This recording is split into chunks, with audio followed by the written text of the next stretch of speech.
ओम श्री गुरुभ्यो नमः। हरि ओम। शुक्लांबरधरं विष्णुं शशिवर्णं चतुर्भुजं प्रसन्नवदनं ध्यायेत् सर्वविघ्नोपशान्तये। गुरुर्ब्रह्मा गुरुर्विष्णुर्गुरुर्देवो महेश्वरः। गुरुः साक्षात् परं ब्रह्म तस्मै श्री गुरवे नमः। गुरवे सर्वलोकानां विषते भवरोहिणां निधये सर्वविद्यानां श्री दक्षिणामूर्तये नमः। सद्गुरुचरणारविन्दाभ्यां नमः। श्रीराम राम रामेति रमे रामे मनोरमे सहस्रनाम तत्तुल्यं राम नाम वरानने। श्रीरामचंद्र परब्रह्मणे नमः। வால்மீகி ராமாயணம் யுத்தகாண்டம் சர்க்கம் 7. அரக்கர்கள் ராவணனுக்கு தைரியம் சொல்லுதல். மகாபலவான்களான அரக்கர்களை பார்த்து ராட்சசராஜனான ராவணன் அவ்வண்ணம் சொன்னதும் அவர்கள் எல்லோரும் அஞ்சலி பந்தம் பண்ணிக்கொண்டு அந்த ராட்சசராஜனான ராவணனை நோக்கி சத்ருவின் பலத்தை அறியாதவர்களாய் நீதி சாஸ்திரத்திற்கு மாறாக தங்களுடைய அறிவின்மையால் சொல்லலானார்கள். வேந்தே, மிகவும் பெரிய நமது சைன்யம் உழலை தடி, நீண்ட தடி, கத்தி, சூலம், பட்டசம் முதலிய ஆயுதங்களால் நிரம்பி இருக்கிறதே. தங்களுக்கு ஏன் இப்பொழுது துக்கம் உண்டாக வேண்டும்? தாங்கள் போகவதி என்ற நகரத்திற்கு சென்று அங்கிருந்த பன்னகர்களை போரில் வென்றவர்களாயிற்றே. யக்ஷர்கள் பலரால் சூழப்பட்டு கைலாச மலை உச்சியினிலே வசித்துக் கொண்டிருந்த குபேரனோடு பெரும் போரிட்டு அவரை தங்கள் வசமாக்கிக் கொண்டீர்களே. பிரபுவே, சிவபெருமானிடம் தனக்கு நட்பு உண்டென்று செருக்கடைந்திருந்த மகாபலசாலியான அவ்வுலகபாலனை தாங்கள் கோபம் கொண்டு போரில் வென்றீர்கள். அங்குள்ள யக்ஷர்களை எல்லாம் போர் செய்து கொன்றும் நடுநடுங்க செய்தும் கைலாச மலை உச்சியிலிருந்தும் தாங்கள் இந்த புஷ்பக விமானத்தை பறித்துக் கொண்டு வந்தீர்கள். அரக்கர்களின் சிங்கமே, தங்களிடம் பயமடைந்து தங்களுடைய நட்பை நாடி வந்த தானவேந்திரராகிய மயன் தமது குமாரியை தங்களுக்கு மனைவியாக கொடுத்தார். ஒருவராலும் அடக்க முடியாமல் வல்லமையின் மிகுதியால் கர்வமடைந்திருந்த மதுவென்ற தானவேந்திரனை தாங்கள் வென்று வசமாக்கிக் கொண்டு உங்கள் தங்கை முறையாகிய கும்பிநசிக்கு கணவனாக்கி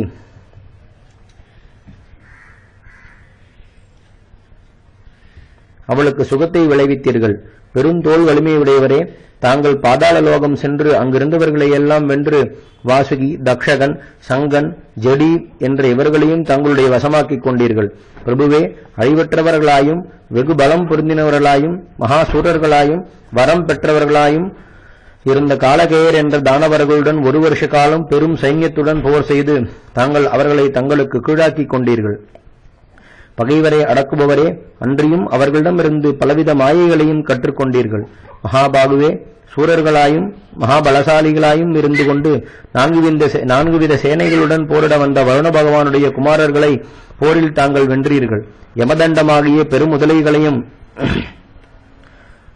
முள்ளிலவம் என்கிற ஆயுதமாகிய மரங்களையும் யமபாசமாகிய பேரலைகளையும் யமதூதர்களாகிய சர்ப்பங்களையும் உடைய யமனது சேனா சமுத்திரத்தில் புகுந்து ராஜரே, தாங்கள் மிக்க வெற்றி கொண்டு காலனை தங்களிடம் நெருங்காமல் இருக்கும்படி தள்ளி வைத்தீர்கள். அங்கிருந்தவர்கள் எல்லோரும் தாங்கள் செய்த சிறு போரினாலேயே புறங்காட்டி ஓடினார்கள். இப்பூலோகமானது பெரும் மரங்கள் நிறைந்திருப்பது போல் இந்திரனுக்கொப்பான வல்லமை பொருந்தின பல அரசர்களால் நிரம்பியிருந்தது. வெல்வதற்கு அறிய அவர்களை தாங்கள் வலிய வென்றீர்கள். ராகவன் என்பவன் வீரகுணத்திலும் உற்சாகத்திலும் அவ்வரக்கர்களுக்கு ஒப்பாவானா? பெருவேந்தரே, தாங்கள் நில்லுங்கள். தாங்கள் ஏன் சிரமப்பட வேண்டும்? மிக்க தோல் வலிமையுடைய இந்த இந்திரஜித் ஒருவரே வானரர்களை எல்லாம் நாசம் செய்து விடுவார். மகாராஜாவே, இந்திரஜித்தோ மகேஸ்வரம் என்ற சிறந்த யாகத்தை செய்து இவ்வுலகத்தார் ஒருவராலும் அடைய முடியாத வரத்தை பெற்றிருக்கிறார். ஈட்டி தோமரங்களாகிய மீன்களையும் கீழ்கிதறி விழுந்திருக்கும் நரம்புகளாகிய பாசிகளையும் யானைகளாகிற ஆமையையும் குதிரைகளாகிற தவளைகளையும் ருத்ரர்களும் ஆதித்யர்களும் ஆகிய பெருமுதலைகளையும் மருத்துக்களும் வசுக்களும் ஆகிய பெரும் பாம்புகளையும் ரதங்களும் அஸ்வங்களும் கஜங்களும் ஆகிய நீர்பெருக்கையும் பதாதிகளாகிற மணற்குன்றுகளையும் உடைய தேவர் சைன்யமாகிற பெருங்கடலில் புகுந்து இந்த இந்திரஜித் தேவராஜாவாகிய இந்திரனை பிடித்து லங்கைக்கு கொண்டு வந்தாரென்றோ? அரசே, சம்பரனையும் ருத்ரனையும் கொன்றவனாய் எல்லா தேவர்களாலும் வணங்கப்படுகின்ற இந்த இந்திரஜித் பிரம்மதேவருடைய கட்டளையினால் அன்றோ அப்போது விடுவிக்கப்பட்டு இந்த இந்திரன் அப்போது பிரம்மதேவருடைய கட்டளையினால் என்றோ அப்போது விடுவிக்கப்பட்டு தேவலோகம் சென்றான். ஆகையால் அந்த இந்திரஜித் என்ற புத்திரர் ஒருவரையே தாங்கள் அனுப்புங்கள். அவர் எல்லா வானர சேனைகளுடனும் ராமரை நாசமாக்குவார். வேந்தே, அர்ப்பனாகிய அனுமானால் நமக்கு நேர்ந்த இந்த ஆபத்தோ எதிர்பாராது வந்தது. இதை ஒன்றாக தாங்கள் மனதில் கொள்ள வேண்டாம். தாங்கள் ராமரை நிச்சயமாக வதைப்பீர்கள் என்றார்கள். வால்மீகி ராமாயணம் யுத்தகாண்டம் சர்க்கம் 8. பிரகஸ்தன் முதலியோர் தமது வல்லமையை கூறுதல். பிறகு நீலமேகம் போன்ற கருத்துள்ள பிரகஸ்தன் என்ற சூரனான ராட்சச சேனாதிபதி அஞ்சலி பந்தம் பண்ணிக்கொண்டு ராவணனை நோக்கி, தேவர், தானவர், கந்தர்வர், பிசாச்சர், பதகர், உரகர் என்பவர்களை தாங்கள் போரில் வென்றவர் அல்லவா? அப்படி இருக்க வானர்களை வெல்வதை குறித்து சொல்ல வேண்டுமா? ஹனுமான் வந்திருந்த காலத்திலோ என்றால் அலட்சியமாய் இவன் நம்மை என்ன செய்யப் போகிறான் என்று மதத்தினால் நம்பியிருந்து எல்லோரும் மோசம் போய்விட்டோம். நான் உயிருடன் இருக்கையில் அவ்வானரன் உயிருடன் போவானா? தாங்கள் எனக்கு கட்டளையிடுங்கள். நான் கடல் வரையிலும் பரவியுள்ள காடு மலைகளை கொண்ட முழுவதிலும் ஒரு வானரமும் உயிரில்லாத வண்ணம் செய்துவிடுவேன். ராட்சசரே, தாங்கள் செய்த குற்றமாகிய சீதாஹரணத்தால் தங்களுக்கு ஒரு துன்பமும் நேராதவாறு வானரர்களிடமிருந்து தங்களை பாதுகாப்பேன் என்று கூறினான். அதன் பிறகு துர்முகன் என்ற அரக்கன் வெகு கோபத்துடன், ஒரு வானரன் வென்றது நம் எல்லோருக்கும் அன்றியும் நமது நகரத்திற்கும் நமது அந்தப்புறத்திற்கும் சீமானான ராட்சச வர்க்கத்திற்கும் அவமானத்தை உண்டாக்கக்கூடியதே. ஆகையால் இது பொறுக்க முடியாததா என்றால் நான் இப்பொழுதே புறப்பட்டு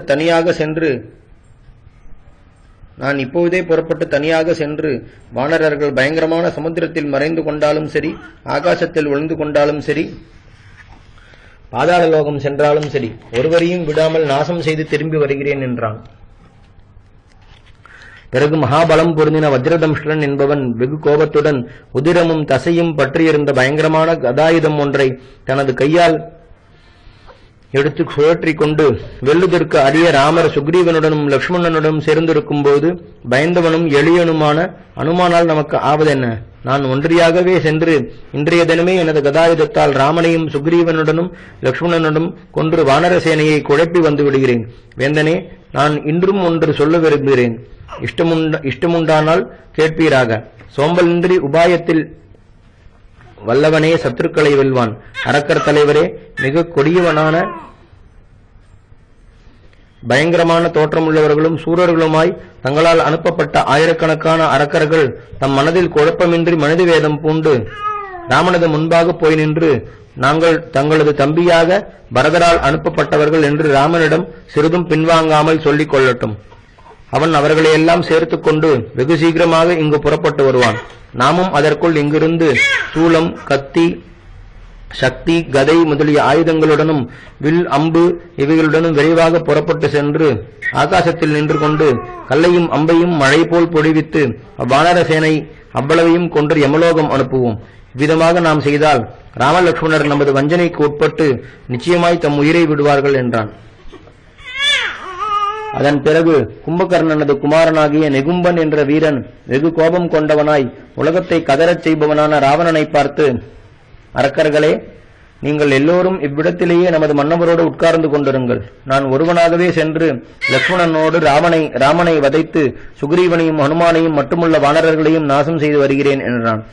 அப்பால் மலைக்கு ஒப்பாக விளங்குகிற வஜ்ரஹனு என்ற அரக்கன் வெகு கோபம் கொண்டவனாய் தனது நாவை வெளியே நீட்டிக்கொண்டு, அரக்கர்களே, நீங்கள் குழப்பமின்றி உமது விருப்பத்தின்படி காரியங்களை செய்து கொண்டிருங்கள்.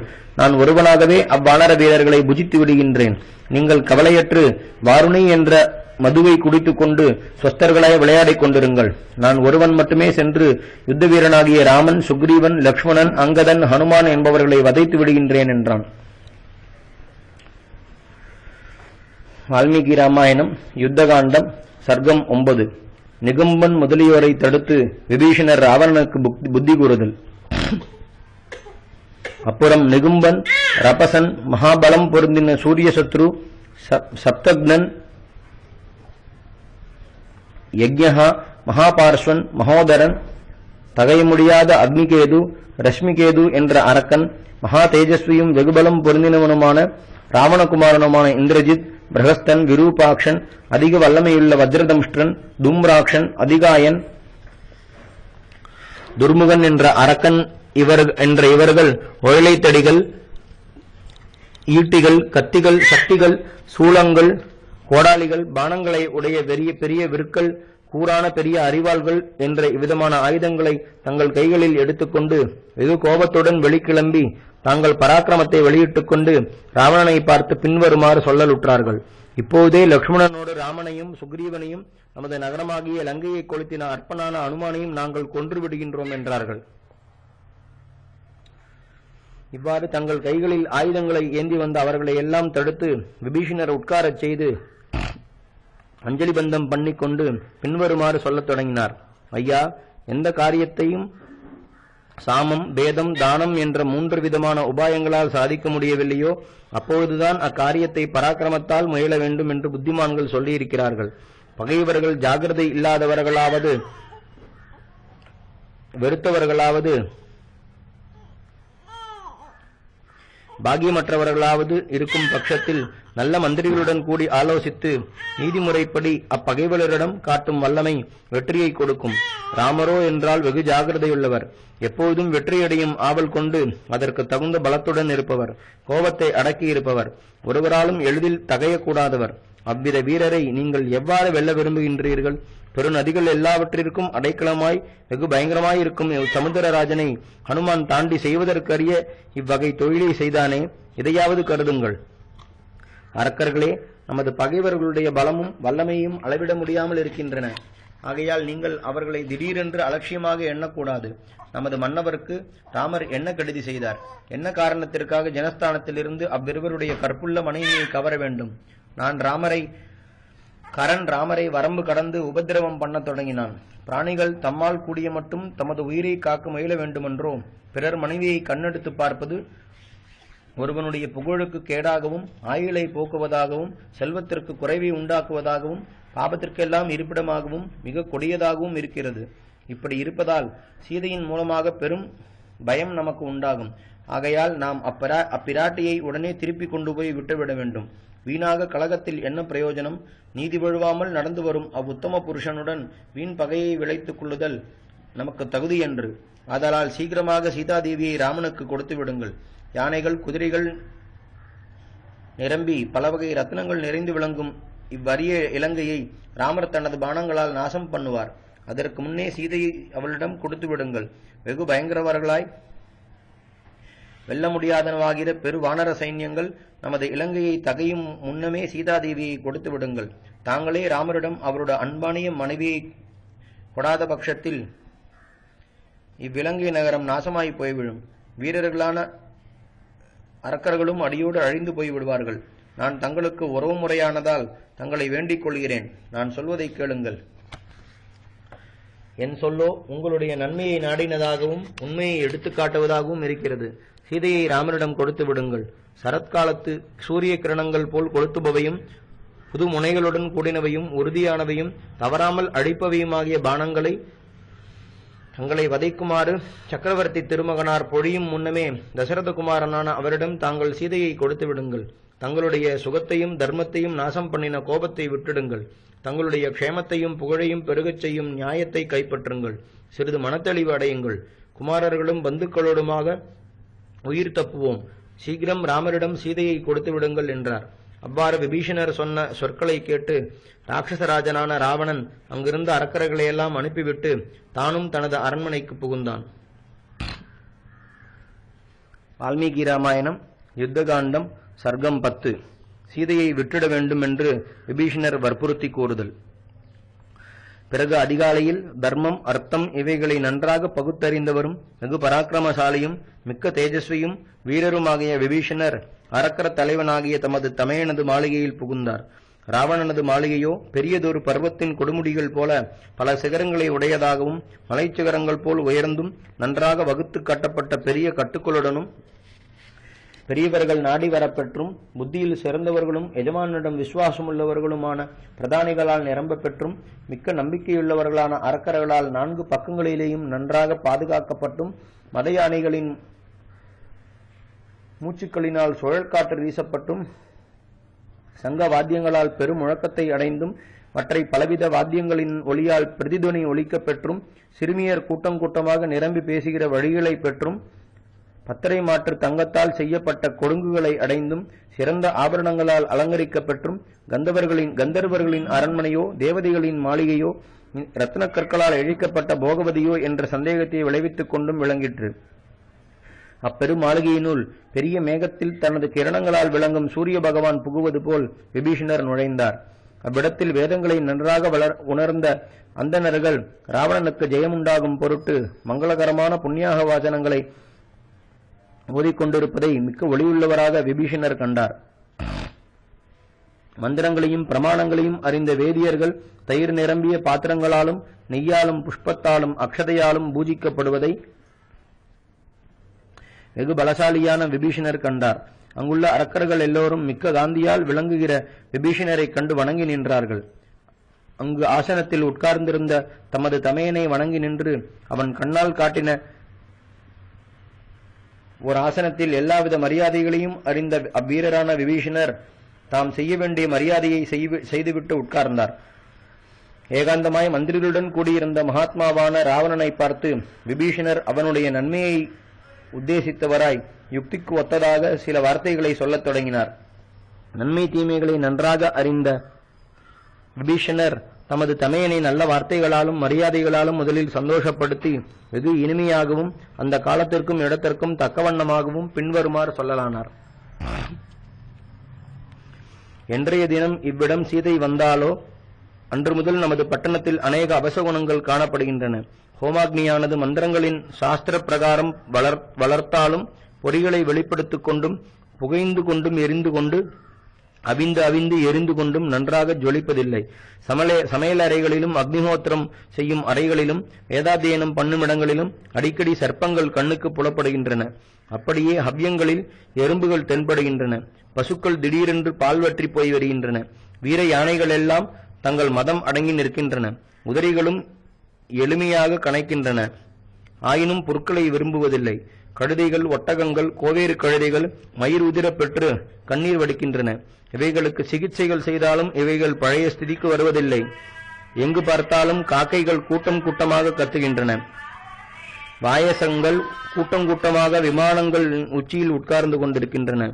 கழுகுகள் ஏங்கினவைகளாய் நமது நகரத்தில் இருக்கும் வீடுகளின் மேல் வட்டமிட்டுக் கொண்டு கூட்டம் கூட்டமாக உட்காருகின்றன. நரிகள் நகர சமீபத்தை அடைந்தவனவாய் காலையிலும் மாலையிலும் வெகு அமங்கலமாக ஊழையிடுகின்றன. மாம்சத்தை புஜிக்கும் விலங்குகள் நகர வாயிலில் கூட்டம் கூட்டமாக நின்று கொண்டு இடி இடிப்பது போல் பயங்கரமாக உருமுகின்றன. இவ்வண்ணமாய் அபசகுணங்கள் உண்டாகின்றபடியால் இவைகளுக்கெல்லாம் பிராயஷ்சித்தமாக ராமரிடம் சீதாதேவியை கொண்டு போய் விடுகின்ற இதுதான் எனக்கு ஏற்றதாக தோன்றுகிறது. மகாராஜரே, நான் அறியாமையிலாவது லோபத்தாலாவது சொல்லியிருப்பேனானால் அதற்காக என்மேல் குற்றம் ஒன்றும் எண்ண வேண்டாம். நான் இப்பொழுது கூறிய நிமித்தங்களை நகரமும் அந்தப்புறமும் அரக்கர்களும் அரக்கியர்களும் காண்கிறார்கள். உங்களுடைய கருத்தின்படி நடக்க வேண்டும் என்ற எண்ணமுடையவர்களாதனால் எல்லா மந்திரிகளும் உரிய சமயத்தில் இவ்வாறு ஆலோசனை சொல்லாமல் இருக்கிறார்கள். நானோ கண்டதையும் கேட்டதையும் ஒன்றும் ஒழிக்காமல் எடுத்துச் சொல்ல வேண்டியவன். நியாயம் இன்னதென்று சீர்தூக்கி அவ்வண்ணம் தாங்கள் நடக்க வேண்டும் என்றார். இவ்விதமாக மந்திரிகளின் நடுவில் விபீஷணர் தமது தமையனுமாகிய ராட்சசராஜனுமாகிய ராவணனை நோக்கி நன்மையை நாடி சொல்லி முடித்தார். நலமாகவும் பயனை தருவனவாகவும் இனிமையாகவும் காரணத்துடன் கூடியவைகளாகவும் முக்காலத்திற்கும் ஏற்றனவாகவும் உள்ள அவ்வகை சொற்களை விபீஷணர் சொல்ல கேட்டதும் பிடிவாதமுடைய ராவணன் வெகு கோபம் கொண்டவனாய் பின்வருமாறு மறுமொழி சொல்லத் தொடங்கினான். எவ்விதத்தாலும் எனக்கு பயம் தோன்றவில்லை. ராமன் சீதாதேவியை ஒருபொழுதும் அடையப் போகிறதில்லை. லக்ஷ்மணனுக்கு முன்னே பிறந்த ராமனுக்கு இந்திரனோடு கூடியவர்களாய் தேவர்களே துணையாக வந்த போதிலும் முனைமுகத்தில் என் முன் அவன் எவ்வாறு நிற்க கூடுவான் என்றான். வெகு பலம் பொருந்தினவனும் ஒரு காலத்தில் தேவர்களது சைன்யத்தை நாசம் பண்ணினவனும் போரில் அதிக பராக்கிரமம் உள்ளவனுமான தசமுகன் தனது நன்மையை நாடிச் சொன்ன விபீஷணரை நோக்கி இவ்வாறு சொல்லி அவருக்கு விடை கொடுத்து அனுப்பிவிட்டான். வால்மீகி ராமாயணம் யுத்தகாண்டம் சர்க்கம் 11. ராவணன் ஆலோசனைக்காக சபையில் புகுதல். அரக்கர் தலைவனாய் பாவியான அந்த ராவணன் மைதிலியினிடத்தில் கொண்ட காதலால் நேர்ந்துள்ள மதிமயக்கத்தாலும் விபீஷணர் முதலிய நண்பர்கள் தன் கொள்கையை அனாதரித்ததாலும் தான் செய்த கொடுஞ்செயலினாலும் உடல் மெலிந்தவனாய் மந்திராலோசனைக்கு உரிய காலம் கழிந்து யுத்தம் சமீபத்தில் இருக்கும்போது அதனை தனது அமைச்சர்களுடன் நண்பர்களுடனும் ஆலோசித்திற்கு ஏற்ற காலமாக கருதினான். அந்த ராவணன் பொன்மயமான சாளரங்கள் நிரம்பினதும் ரத்தனங்களாலும் பவழங்களாலும் அலங்கரிக்கப்பட்டதும் வணக்கமுள்ள குதிரைகள் பூட்டப்பட்டதுமான பெரியதொரு ரதத்தை வலம் வந்து ஏறினான். மேகம் போல் சப்திக்கின்ற சிறந்த அந்த ரதத்தில் அவ்வரக்கன் தலைவன் ஏறி சபையை நோக்கி புறப்பட்டான். அந்த ராவணனுக்கு முன்புறத்திலே கத்தி கேடயங்களை ஏந்தியவர்களும் மற்றும் எல்லா ஆயுதங்களையும் தரித்தவர்களுமாகி போர் வீரர்களான அநேக அரக்கர்கள் சென்று கொண்டிருந்தார்கள். இன்னும் பல போர் வீரர்கள் பலவிதமாக அலங்கரித்துக் கொண்டும் பலவகை ஆபரணங்களை அணிந்து கொண்டும் ராவணனுடைய பக்கங்களிலிருந்தும் பின்புறத்திலிருந்தும் நெருங்கிச் சென்றார்கள். அதிரதர்கள் ரதங்களிலும் கொழுத்த யானைகளிலும் நடை விகற்பங்களை உடைய குதிரைகளிலும் ஏறி வெகு விரைவாக ராவணனை பின்தொடர்ந்து சென்றார்கள். சில வீரர் கதாயுதம் உழலை தடி இவைகளை கையில் ஏந்தி கொண்டும் வேறு சிலர் சக்தி தோமரங்களை கையில் தாங்கிக் கொண்டும் வேறு சிலர் கோடாலியை தரித்துக் கொண்டும் மற்றும் சிலர் சூளங்களை சுமந்து கொண்டும் வந்தார்கள். ராவணன் சபைக்கு சென்றபோது அவ்விடங்களிலின்றும் பல வாத்தியங்கள் வெகு சப்தத்துடன் முழங்கின. சங்க வாத்தியமும் அதிகமாக ஒலித்தது. அவ்வாறு மகாரதனாய் பெருமை பெற்ற அந்த ராவணன் தனது ரதத்தின் சக்கரங்கள் பிரதிதுணி உண்டாகும்படி சக்திக்க செல்வ வளம் சிறந்து தோன்றும் ராஜமார்க்கத்தில் வந்து சேர்ந்தான். அவனுக்கு பிடிக்கப்பட்ட அழகான ஒற்றை வெண்கொற்ற கொடையானது கலங்கமற்ற பூர்ணச்சந்திரன் போல் பிரகாசித்தது. பொன்னூலை நடுவிலே பெற்று சுத்தமான ஸ்படிகம் போன்ற நிறத்தை உடைய வெண் சாமரங்கள் ராவணனது இருபுறத்திலும் விளங்கின. அவ்வரக்கர் வேந்தன் ரதத்தில் இருந்தபொழுது தரையில் இருந்த அரக்கர்கள் எல்லோரும் அஞ்சலி பந்தம் பண்ணிக்கொண்டு தங்கள் தலைகளால் அவனை வணங்கினார்கள். சத்துருக்களை வெல்லும் தன்மையனாய் மகா பராக்கிரமசாலியாகிய ராவணன் அரக்கர்கள் வெற்றியை தரும் வாழ்த்துச் சொற்களை ஸ்தோத்திரம் செய்ய அழகாக விளங்குகின்ற சபா மண்டபத்தை சேர்ந்தான்.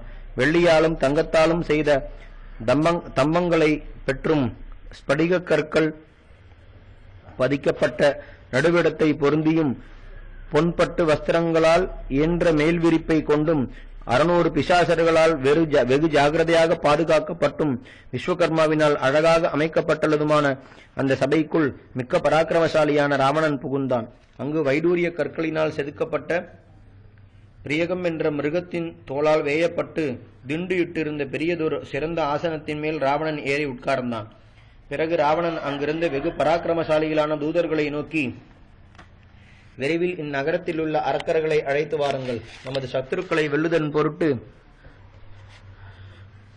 நாம் பெரும் முயற்சி செய்ய வேண்டிய காரியம் வந்திருக்கிறது என்று ஈஸ்வரனே கட்டளையிடுவது போல் கட்டளையிட்டான். கட்டளையை கேட்டவுடனேயே அரக்கர்கள் இலங்கையில் வீடு வீடாகச் சென்று விளையாடும் இடங்களிலும் படுக்கை அறைகளிலும் பூந்தோட்டங்களிலும் மகிழ்கின்ற அரக்கர்களை சிறிதும் அச்சமின்றி அழைக்கலானார்கள். அழைக்கப்பட்டவர்களில் சிலர் அழகிய ரதத்தின் மேல் ஏறிக்கொண்டும் வேறு சிலர் கொழுத்த குதிரைகளின் மேல் ஏறிக்கொண்டும் மேலும் சிலர் யானைகளின் மேல் ஏறிக்கொண்டும் மேலும் சிலர் பதாதிகளாகவும் சென்றார்கள். அப்போது அந்நகரம் யானைகளாலும் ரதங்களாலும் குதிரைகளாலும் நிரம்பி பறக்கின்ற கருடன்களால் நிரம்பின ஆகாசம் போல் விளங்கிற்று. அவ்வரக்கர்கள் சிவிகை முதலிய வாகனங்களையும் குதிரைகள் முதலிய யானங்களையும் வெளியில் நிறுத்திவிட்டு சிங்கங்கள் மலை குகையில் புகுவது போல் காலால் நடந்து அச்சபையில் புகுந்தார்கள். அவ்விடம் சேர்ந்ததும் அவர்கள் தங்கள் அரசனுடைய பாதங்களில் விழுந்து வணங்கி அவனால் மரியாதை செய்யப்பட்டவர்களாய் சிலர் பீடங்களிலும் சிலர் பிருசி எனப்படுகின்ற ஒரு வகை ஆசனங்களிலும் சிலர் தரையிலுமாக உட்கார்ந்தார்கள். அவ்வரக்கர்கள் தங்கள் மன்னவன் கட்டளைப்படி அச்சபையில் வந்து சேர்ந்ததும் தங்களுக்கு தக்கபடி ராட்சசாதிபதியான ராவணனுக்கு சமீபத்தில் உட்கார்ந்தார்கள். அங்கு சிறந்தவர்களாய் காரியங்களை சீராக ஆராய்கின்ற பண்டிதர்களாய் நற்குணங்களோடு கூடி எல்லாம் அறிந்தவர்களாய் புத்தியையே கண்ணாக பெற்றவர்களாய் ஆப்தர்களான மந்திரிமாரும் சூரர்களும் திரண்டிருந்தனர். அழகியதாய் பொன்னிறமான ராவணனுடைய அச்சபையில் அரக்கர்கள் அப்போது காரியம் இனிது முடியும் பொருட்டு பெருந்திரளாக வந்து சேர்ந்தார்கள். மகாத்மாவும் புகழ் பெற்றவருமான விபீஷணர் விசாலமாய் குதிரைகள் பூட்டப்பட்டதாய் பொன்னால் அலங்கரிக்கப்பட்ட அழகிய சிறந்த ரதத்தில் ஏறிக்கொண்டு தமது தமையனது சபைக்கு வந்து சேர்ந்தார். அவ்விடம் சேர்ந்ததும் அவர் தமது பெயரை சொல்லிக் கொண்டு தமது தமையனார் பாதங்களில் வணங்கினார். சுகபிரகஸ்தர்களும் அவ்வாறே செய்தார்கள். அவர்களுடைய நிலைமைக்கு தக்கபடி ஆசனங்கள் அளிக்கப்பட்டன. பலவகையான பொன் ஆபரணங்களினாலும் ரத்னாபரங்களினாலும் அலங்கரித்துக் கொண்டு பலவகை பட்டாடைகளை உடுத்தும் சிறந்த கலவை சந்தனங்களை பூசிக்கொண்டுமுள்ள அரக்கர்கள் கூடிய அச்சபையில் 4 பக்கங்களிலும் கமகமகவென்று மாலைகளும் கந்தங்களும் கமழ்ந்தன.